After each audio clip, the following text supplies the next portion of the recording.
I'm going to be reading some scripture and some sacred texts from a few different sources. And we don't usually read from other sacred texts, but in the spirit of seeing our connection with other people around the world, we will be reading from the Bhagavad Gita, the Quran, and the Bible. The Bhagavad Gita is an ancient sacred text, and it's an Indian text, over 5,000 years old, written in Sanskrit that became an important work of Hindu tradition in both terms of literature and philosophy. It means the song of the Lord.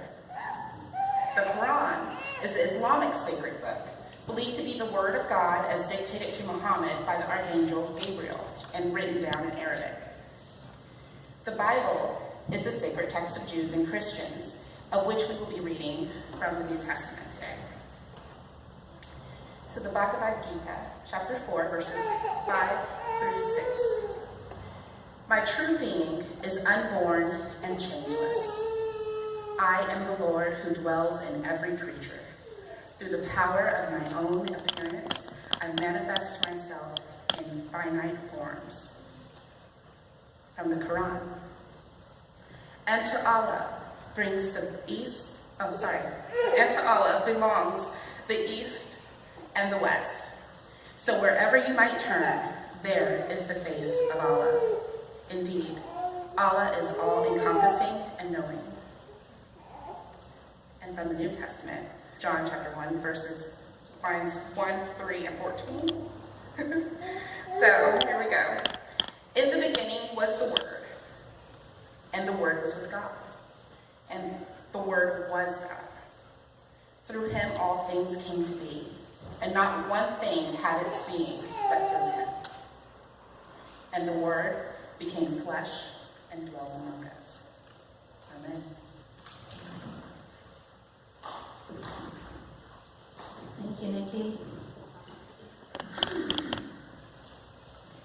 So last Sunday, August 12th, 2018, at 10 a.m., I wasn't here with all of you. While all of you were here, I died.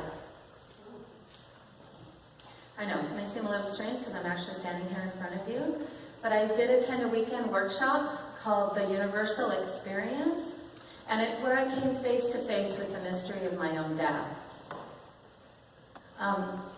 What I can tell you is it was the single most intense, life-changing workshop I've ever attended, and I've attended a lot.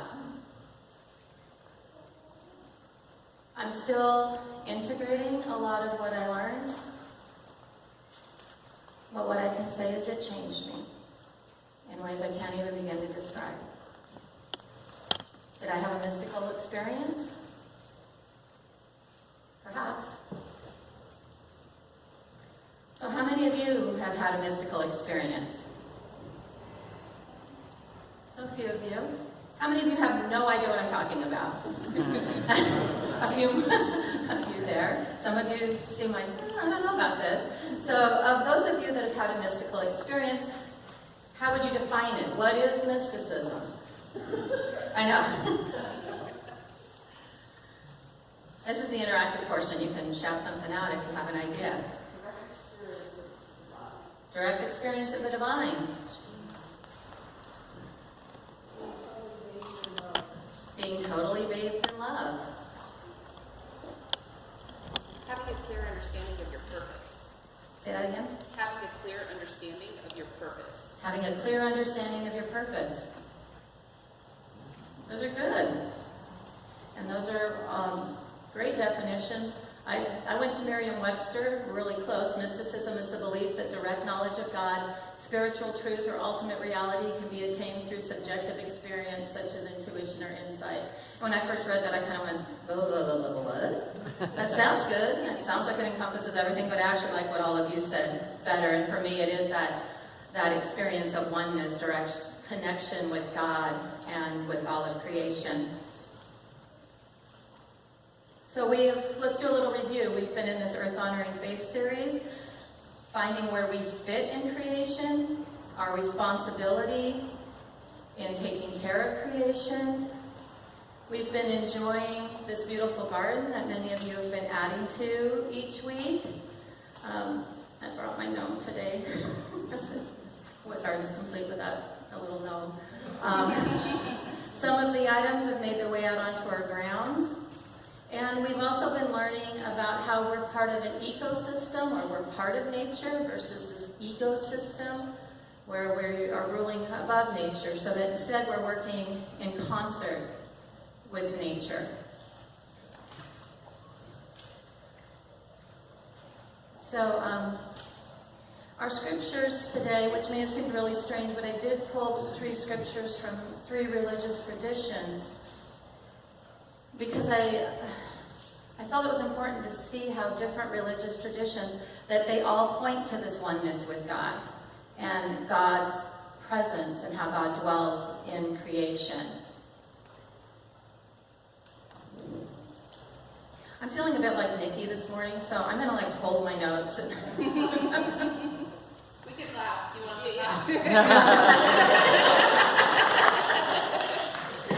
So,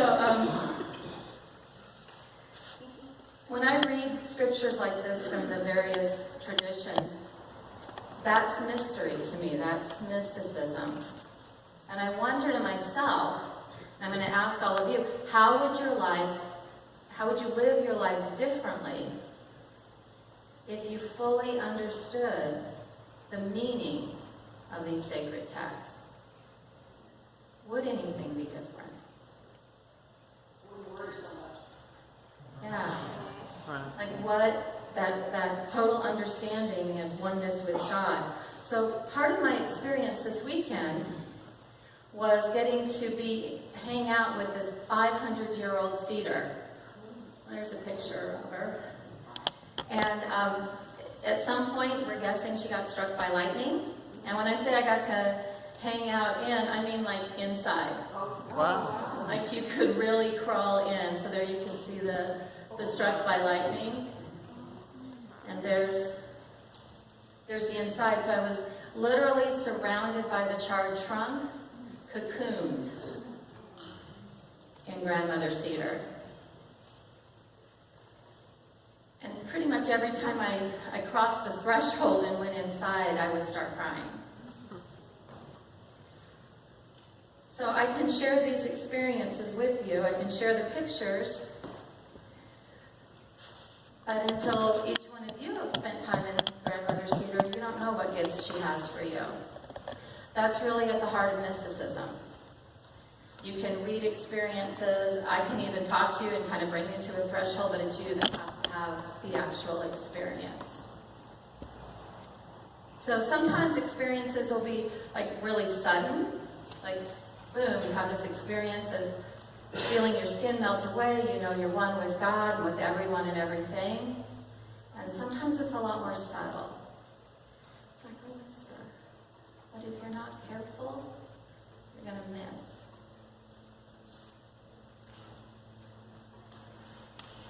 I love what Thich Nhat Hanh says, that when we look deeply into a flower, we see the elements that come together to allow it to manifest. We see clouds manifesting as rain, and when I touch the flower, I'm touching the cloud and touching the rain. This is not just poetry, it's reality. If we take the cloud and the rain out of the flower will not be there. The flower cannot be as a separate entity. It has to interbe with the light, with the clouds, with the rain. Okay, I'll let you take a moment for that one to sink in. Because that was a lot. So,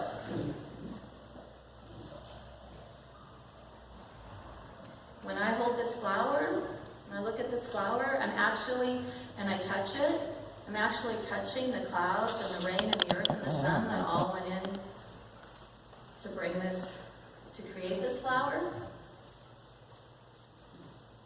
So what if I slow down a little bit more and I actually take the time to look at it? To actually look at the outline of the petals. To maybe smell it. admire it, to feel the softness of the petals, giving it my full attention. And I'm connecting with all of creation in that moment. Something to think about. So that everything that God put into place for this flower to come into being is a way that I can connect with creation. Gives you a different perspective on our relationship with all of creation. So, when I walk in the forest, and I have a relationship with the forest, it's my lungs outside my body, in essence, because I breathe in the oxygen that the trees produce, and I breathe out the carbon dioxide which they process. There is an interbeingness between me and the forest that's actually essential to my survival. I can see myself in the larger picture. I begin to understand how important it is to take care of the environment, because the environment is us. There's a different kind of a relationship. I see it differently. So, I want to be clear that I'm not, because I know some of you may just be going, huh? Because I certainly did the first time I read Thich Nhat Hanh's thing about the flower. But when I took some time to really think about it and be with this idea, it isn't that I'm saying I am the flower, but what I am saying is that God's love that dwells in me is able to recognize the God presence in all of creation, whether that's people or nature. So, the kids this morning shared about their Camp Adams experiences.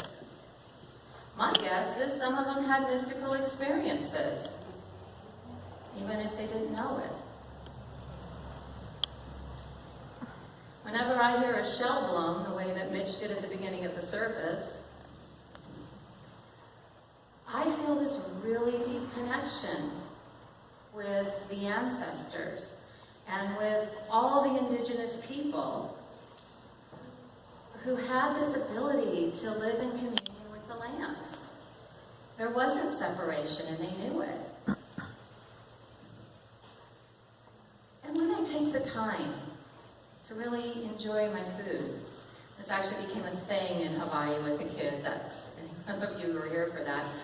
You know, you take the time to smell it, to look at it, to be grateful for it, to actually take the time to taste it, to not be going so fast you don't enjoy it.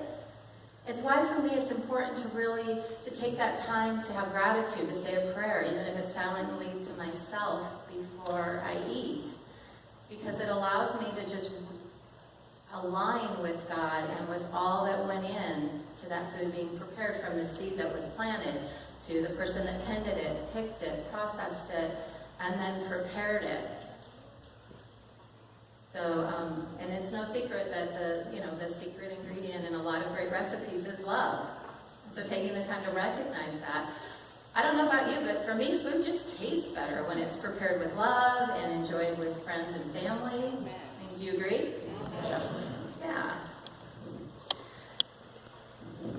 So I know today that I'm talking about experiences that some of you may not have had. It may sound neat, may sound a bit surreal, and some of you are maybe realizing for the first time, hey, I've had a lot more mystical experiences than I've realized. And so I don't know, for me, the first time I really felt a mystical experience, because I remember as a little kid, and I think little kids just automatically live in oneness with everything, I just always felt like one with God and one with all of nature. But I do remember, this will come as no surprise, when I was at a retreat a number of years ago, I was in deep meditation. And I remember having this profound experience of connection and love. And saw the world differently. Colors were brighter, sounds were clearer, smells were sharper. I felt my interconnectedness with everything, with God and everything. So, and I found myself then fascinated with all of life. I realized that I could take time to smell the roses. For a moment, it was my little glimpse of heaven on earth. And so now when I'm not living from that place of connection and love, and I feel the alienation, it's the opposite side, that part where I'm disconnected from God, where I'm more concerned with myself than the other, where I forget God's command to love God and love others, where I don't treat the environment kindly, where I'm too busy with myself. And I find that hurts. It's painful not to be in connection and love. It produces fear, anxiety, and it creates that us-them, that duality, that us-them mentality.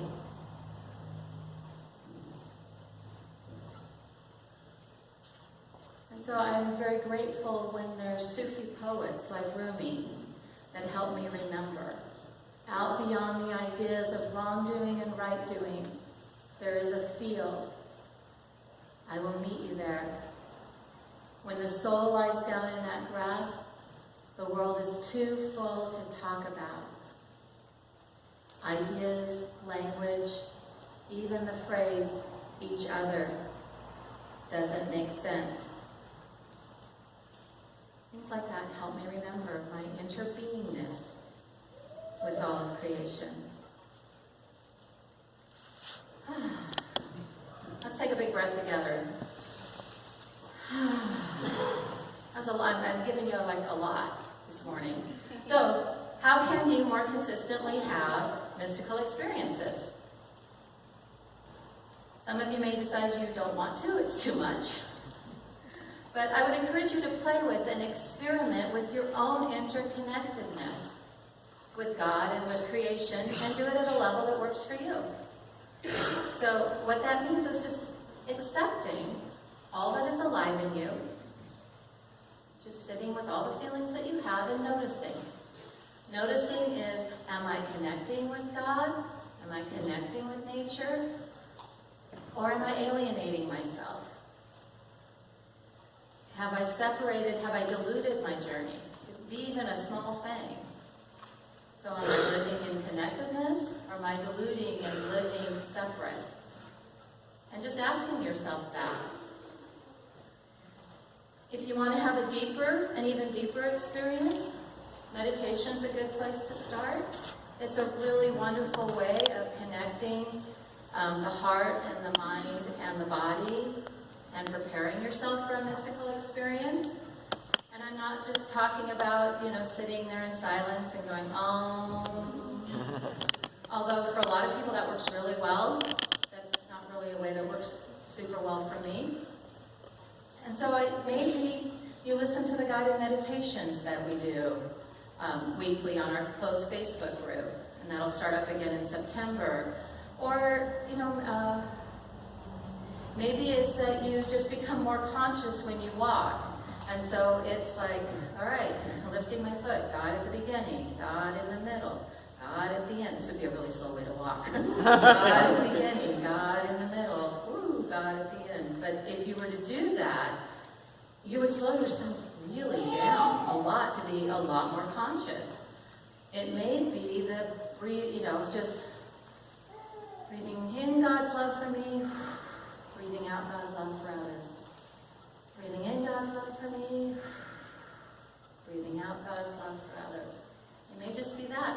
Or it may be, maybe you're one of the ones that like to go take a walk in nature. I got to go walk on the beach the last couple days. I was in Seaside with my family.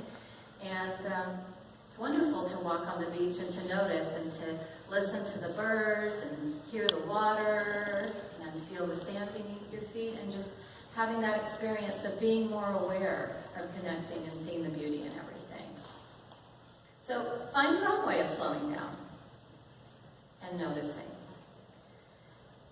It's not unusual for mystical experiences to be accompanied by a disciplined practice. You may choose to read about some of the other great mystics as well, like Jesus and Mother Teresa and Martin Luther King Jr. So I have a whole list up there that are both modern day and historical ones. We can learn a lot from them. I'm going to ask right now that the ushers pass out a candle, and I'd like each one of you to take it and hold one of them. And while that's happening, I'm going to share with you a quote by Albert Einstein. He's someone we usually associate with science and with intellect, but here's what he had to say about mysticism. The most beautiful and most profound experience is the sensation of the mystical. It is the sower of all true science. He to whom this emotion is a stranger, who can no longer wonder and stand wrapped in awe, is as good as dead. That's pretty powerful. He to whom this emotion is a stranger, who can no longer wonder and stand wrapped in awe, is as good as dead. It is this experience of interbeingness, union, communion, and beauty with God and with creation that actually gives us a world that's worth living in. So we're going to take a moment and create some of the circumstances so that we might feel our connection to God. And so as you get your candle, I just invite you to hold it in your hand. Close your eyes. And just notice what thoughts and feelings you're having in this moment. I've shared a lot of information. Some of it may be new, some of it may be old hat. You might be going, oh no, or I don't know about all this. So I'm just going to ask you to kind of play along with me and just kind of be with whatever is there. Just allow the thoughts to be, the feelings to be, whatever they are.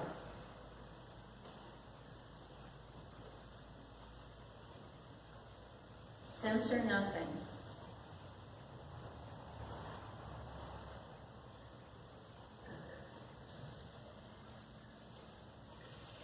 So at some point this week, I invite you to light the candle you're holding and watch the flame as you listen to an inspirational piece of music or you sit in silence. And allow yourself to sit in wonder and stand wrapped in awe, in contemplation of your interbeingness with God and all of creation. And now as you sit with your eyes closed or lowered, I'm going to read to you a passage from the Interior Castle, written by St. Teresa of Avila, and this is the translation by Mirabai Starr. And this passage is called The Calling, and it's found in the introduction. And just allow the words to just flow over you. And there is a secret place, a radiant sanctuary, as real as your own kitchen, more real than that, constructed of the purest elements,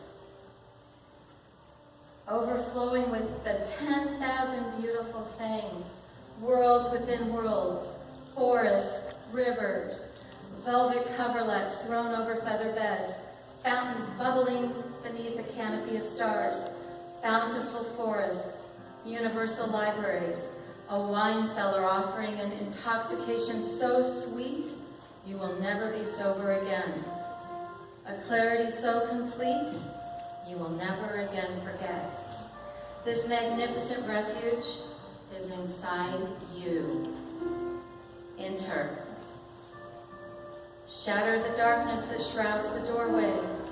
Step around the poisonous vipers that slither at your feet, attempting to throw you off your course. Be bold. Be humble. Put away the incense and forget the incantations they taught you. Ask no permission from the authorities. Slip away. Close your eyes and follow your breath to the still place that leads to the invisible path that leads you home. Listen softly. The one you love is calling. Listen. At first you will only hear traces of his voice. Love letters he drops for you in hiding places, in the sound of your baby laughing, in your boyfriend telling you a dream, in a book about loving kindness, in the sun dipping down below the horizon, and a peacock's tail of purple and orange clouds unfolding behind it, in the nameless sorrow that fills your heart when you wake in the night and remember that the world has gone to war and you are powerless to break up the fight. Let the idle chatter between friends drop down to what matters. Listen. Later his voice will come closer. A whisper you're almost sure is meant for you, fading in and out of a cacophony of thoughts, clearer in the silent space between them. Listen. His call is flute music, far away, coming closer. Be brave and walk through the country of your own wild heart. Be gentle and know that you know nothing. Be mindful and remember that every moment can be a prayer. Melting butter, scrambling eggs, lifting fork to mouth, praising God. Typing your daughter's first short story, praising God. Losing your temper and your dignity with someone you love, praising God.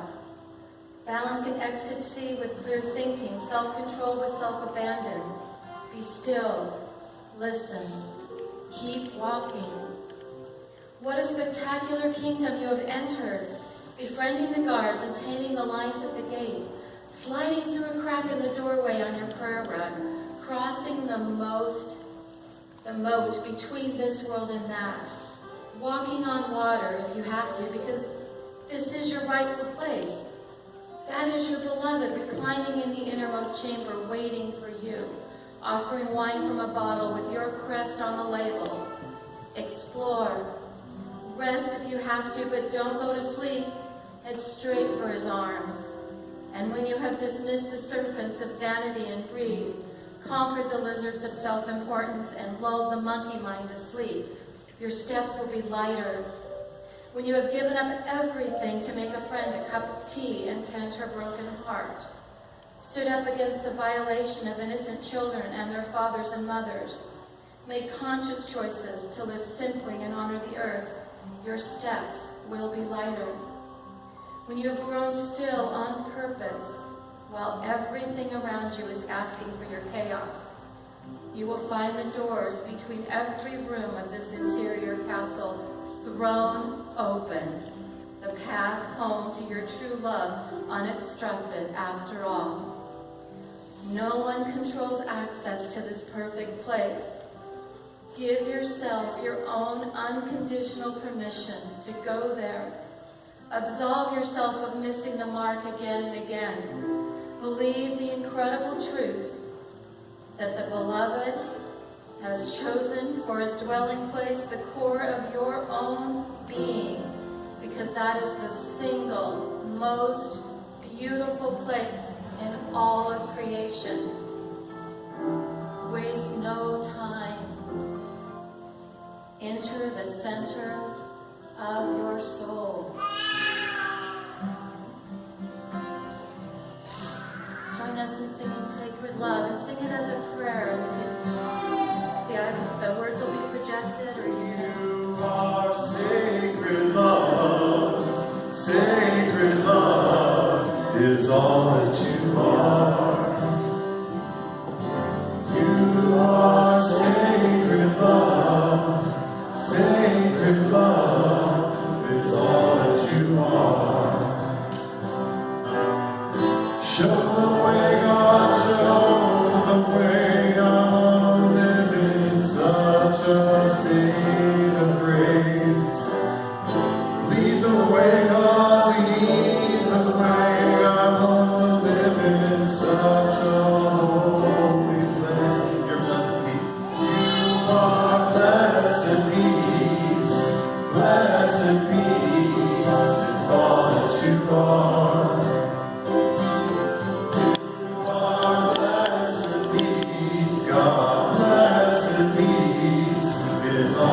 to God.